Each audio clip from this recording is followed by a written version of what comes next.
శ్రీ గురుభ్యో నమ. శ్రీమాత్రే నమ. సత్సంగ పరివారానికి సాదరాహ్వానం. జగన్మాత అనుగ్రహంతో ఈరోజు మనం జగద్గురువులు శ్రీ శ్రీ ఆదిశంకరాచార్య విరచిత సౌందర్య లహరి స్తోత్రంలోని 5వ శ్లోకాన్ని సూక్ష్మంగా తెలుసుకునే ప్రయత్నం చేద్దాం. గం గణపతి నమః. శ్రీమాత్రే నమః.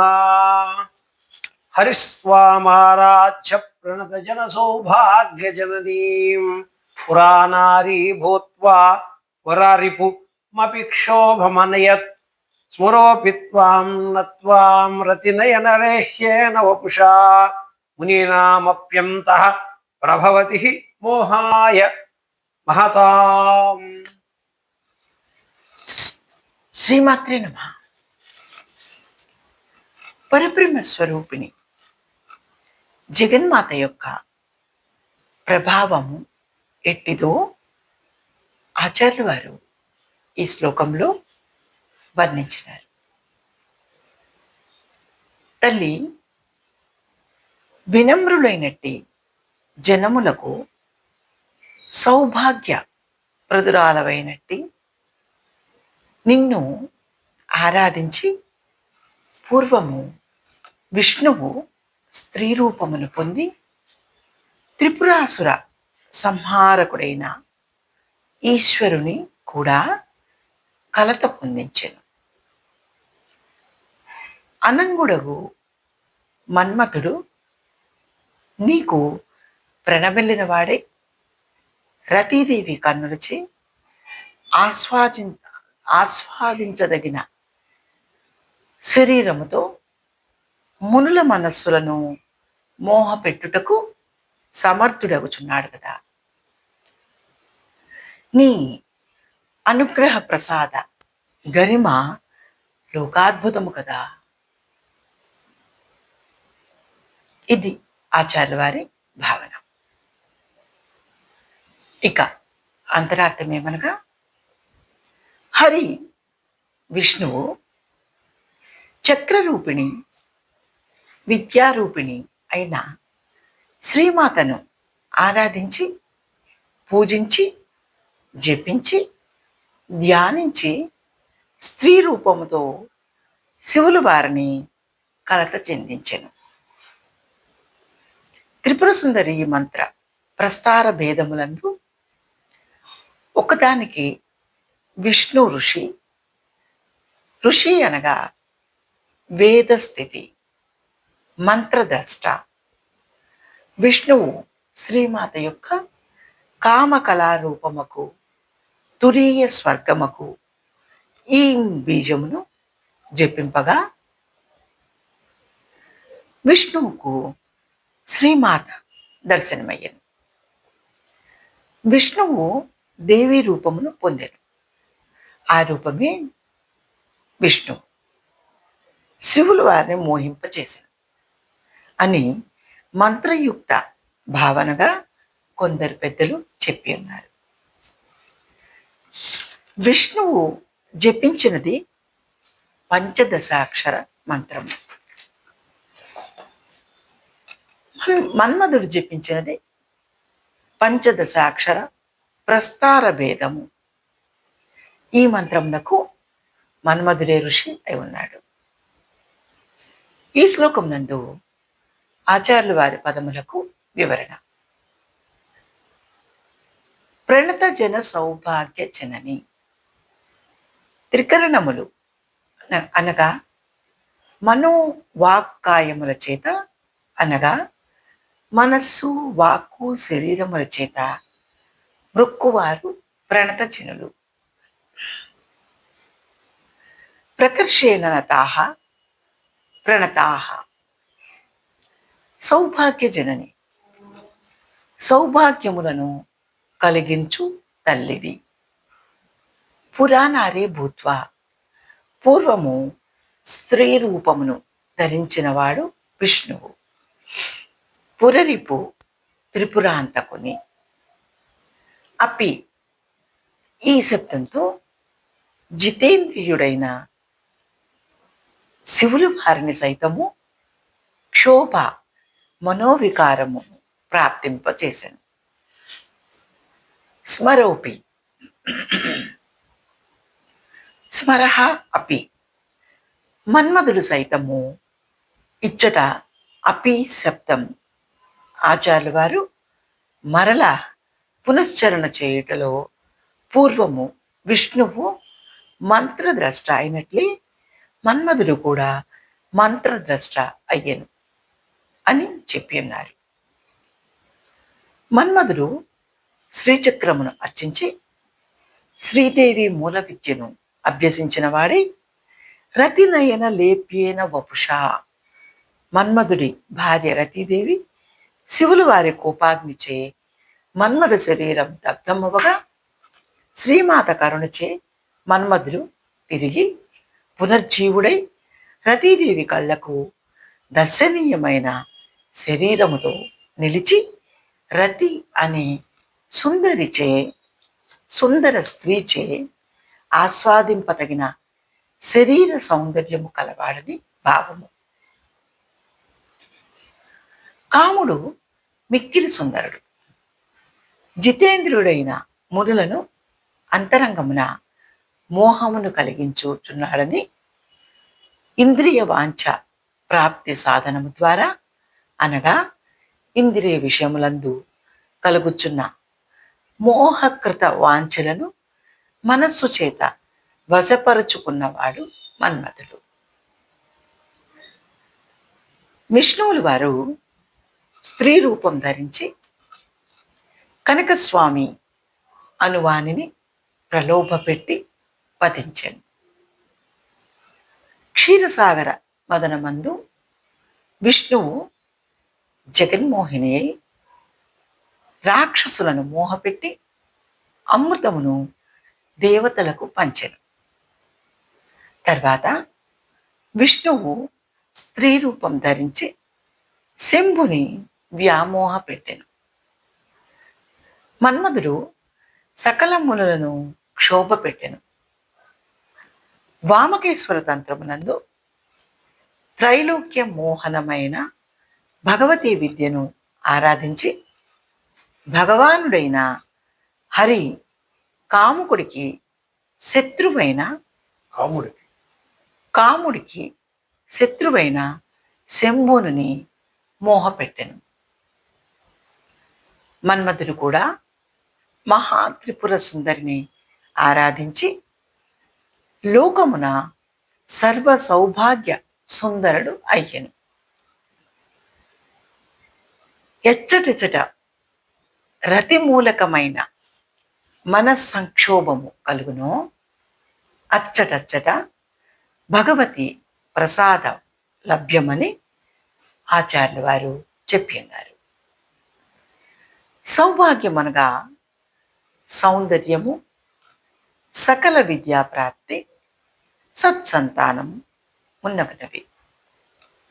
రతీదేవి కన్నులకు మాత్రమే కనిపించి ఆమె కన్నులకు ఆనందము కలిగించి ఆమెచే ఆస్వాదింపబడు దేహ సౌందర్యము మన్మధునిది.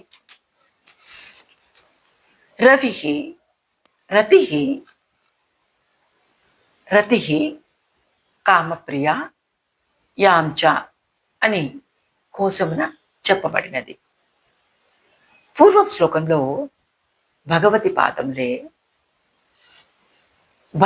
భయత్రాణములని కోరిన దానికంటే అధికములిచ్చునని చెప్పబడినది. విష్ణువు మన్మథుడు శివుని మునులను మోహింపచేయుట శ్రీమాత పాదముల అనుగ్రహము కాదు.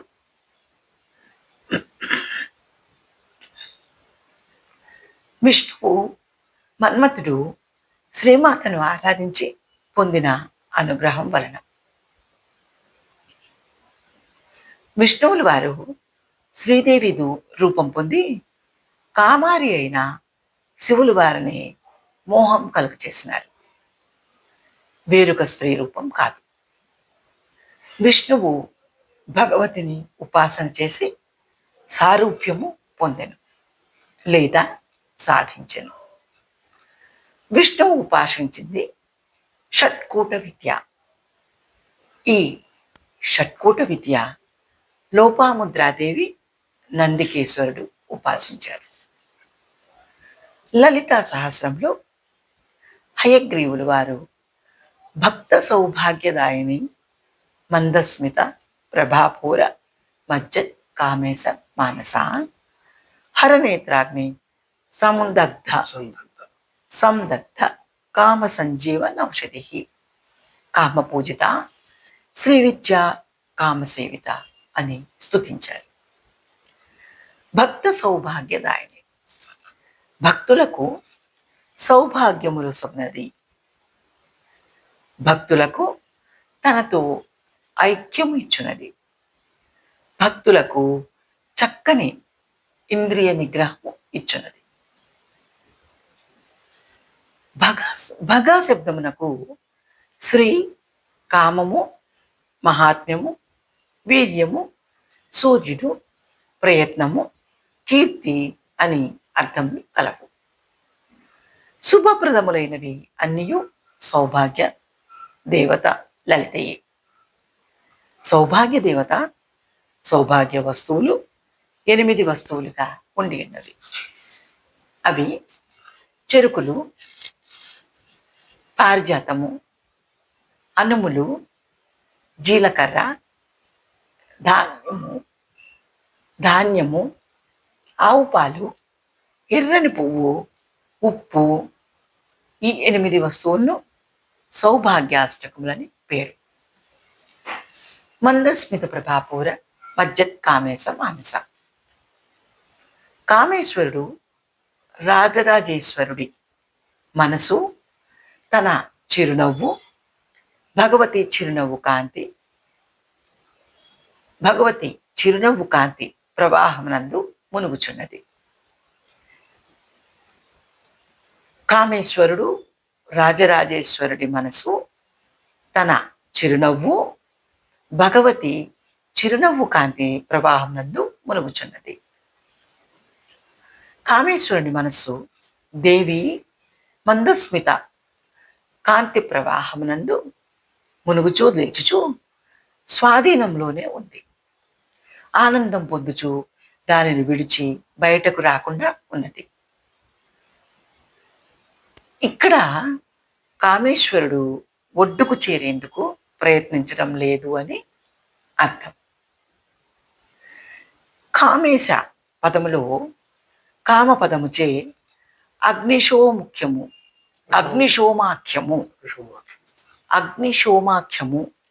మగు అర్థం. కామమన కామకళ శరీరముల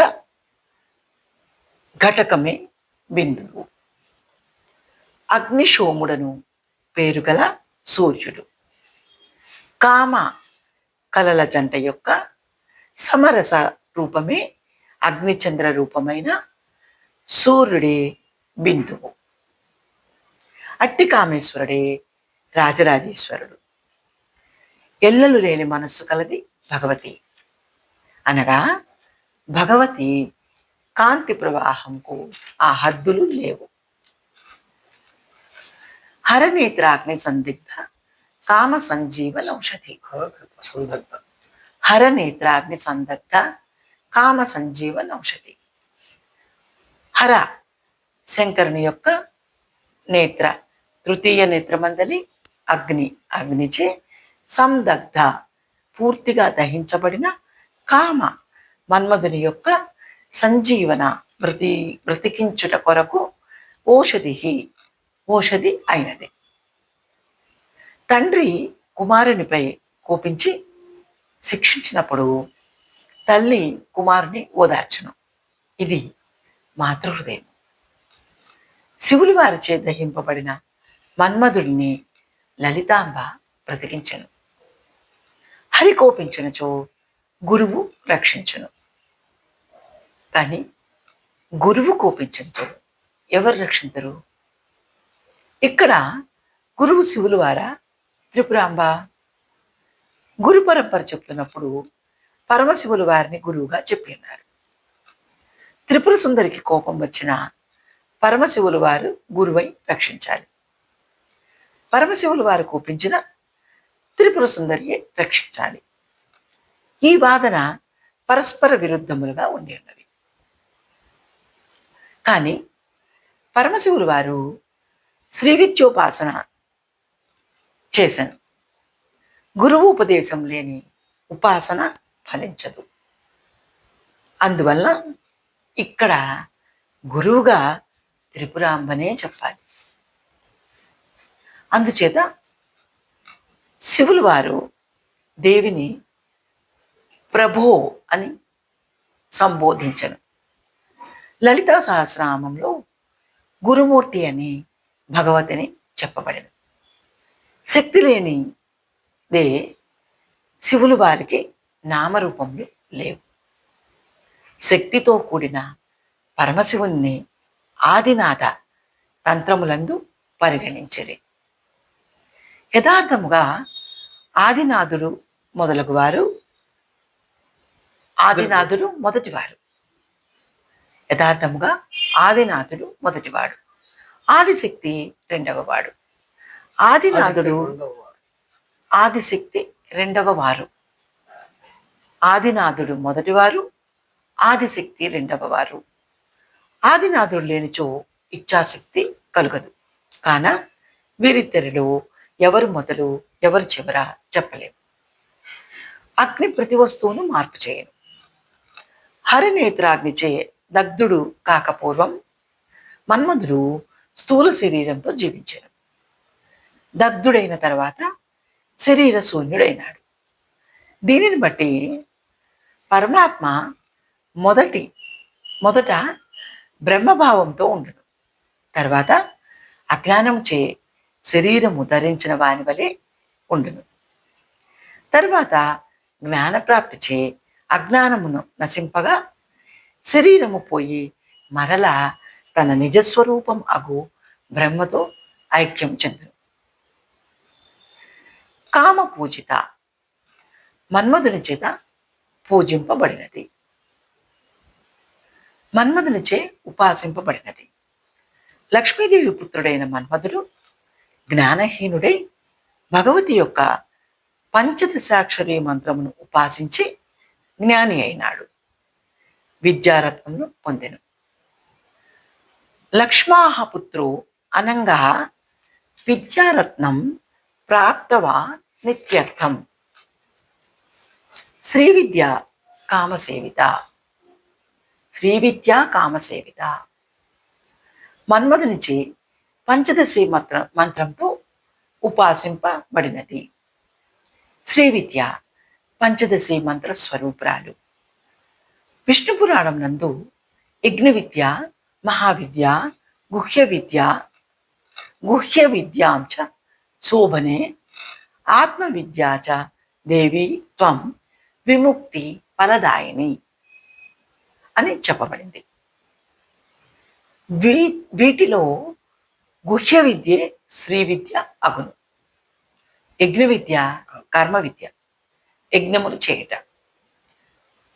మహావిద్య విశ్వరూప ఉపాసనా ధ్యానము. ఆత్మవిద్య బ్రహ్మ విద్య అగును, నిర్గుణోపాసన. కామసేవిత దేహము లేని మన్మధుడు అనంగుడైనాడు. చిత్తము, వ్రేళ్ళు, మెడ, జిహ్వ లేనివాడైనాడు. చైతన్యము కలవాడైనను అంధుడైనను, చైతన్యము కలవాడు అయినను అంధుడైనను శ్రీ విద్యారత్నమును పొందెను. బ్రేళ్లు లేనివాడైనను మెడలేకపోయినా శ్రీ విద్యను ధరించెను. జిహ్వ లేకపోయినను ఓష్వ, జిహ్వ కాదు, క్షమించాలి, ఒక్కసారి. జిహ్వ లేకపోయినను ఆస్వాదించెను. శ్రీ విద్యా మంత్రద్రష్ట అయి మంత్రమునకు ఋషి అయ్యాడు. మన్మథ ఋషిని తెలియకుండా శ్రీచక్రార్చన యందు ప్రవేశించకూడదు. ప్రవేశింపదలచనిచో శివశక్తి సామరస్యము తెలుసుకొని శ్రీచక్రార్చన ఎందు ప్రవేశించాలి. వీరి ఏకత్వం తెలుసుకొని శ్రీచక్రార్చన చేయవలెను. మన్మధుడు తన శ్రీవిద్యా మహిమచే చిత్తరహితుడై చైతన్యవంతుడై శివశక్తి సామరస్యం నెరిగి ధన్యుడాయను. జగదంబ విచిత్రమత్ర కిం పరిపూర్ణ కరుణాశ్చేన్మయి అపరాధ పరంపరావృతం నహిమాత